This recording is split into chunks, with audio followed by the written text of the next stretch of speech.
বলছে। তো আমি বলছি দাঁড়া, চিন্তা করো না, কি ব্যাপার হয়েছে, ওর কি কোনো কিছু পেটের সমস্যা থেকেও হতে পারে।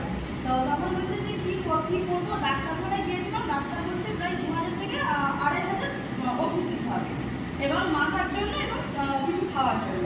আমি বলছি ঠিক আছে, এটা চলো তোমাদের বাড়ি যাই, গিয়ে বসে বলে ওখানে বসে বলছি যে কিছু তুমি ডাক্তারখানায় তোমায় যেতে হবে না। আমি বলছি শোনো, আমি যে এখান থেকে কিছু সাপ্লিমেন্ট দিচ্ছি, হেয়ার স্কিন অ্যান্ড নেল, এই সাপ্লিমেন্টটা দিয়েছি, হেয়ার অয়েল তেল দিয়েছি এবং শ্যাম্পু দিয়েছি এবং সিরামটা দিয়েছি। ওটা উনি ব্যবহার করেছেন, করার পরে আমি কিছুদিন পরেতে গিয়ে বলছি কিরকম রেজাল্ট পাচ্ছে। বলছে ম্যাম চুল পড়া কিন্তু বন্ধ হয়েছে, এবং আরো কিছুদিন পরে দেখতে পাচ্ছি ছোট ছোট চুল গজিয়ে বাচ্চাটার মাথা ভর্তি হয়ে গেছে।